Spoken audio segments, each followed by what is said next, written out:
Hong Kong's chief executive, Carrie Lam, has thrown her support behind a controversial new Chinese security law that will tighten Beijing's grip on the territory.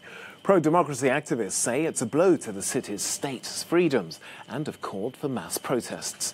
The law bans secessionist and subversive activity and could bypass Hong Kong's lawmakers. The city was gripped by months of protests last year that often descended into violence. The United States has condemned China's plans. The US Secretary of State Mike Pompeo called it the death knell for Hong Kong's freedoms.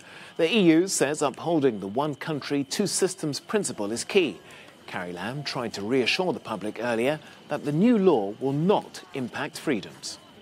Hong Kong will remain to be a very free society where freedoms of expression, freedom of protest, freedom of journalism will stay, because these are the core values of Hong Kong and are very much protected by the basic law. But the important thing is for the people of Hong Kong to realize that without protection of national security, many of the things that we enjoy, many of the things that we treasure, will be lost. Emily Lau, former chairperson of the territory's Democratic Party, says the power grab by Beijing has turned the one country, two systems policy on its head.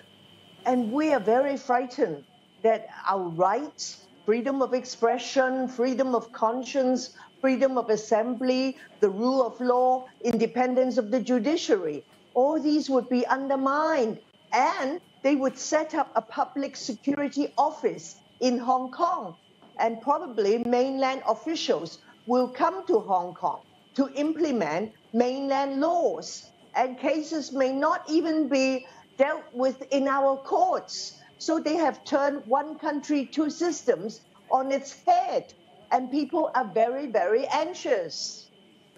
Well, since the lockdown restrictions have been lifted, we've seen sort of isolated pockets of protest, people singing mock Chinese anthems. Do you think we could now see a return to, large protests on the streets?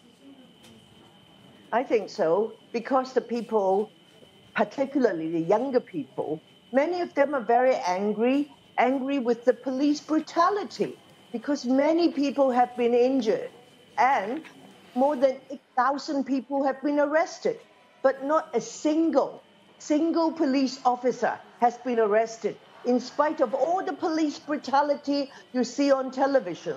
So this is a city which is completely split asunder. There is so much hatred and venom. And when this coronavirus pandemic dies down, many people will come out.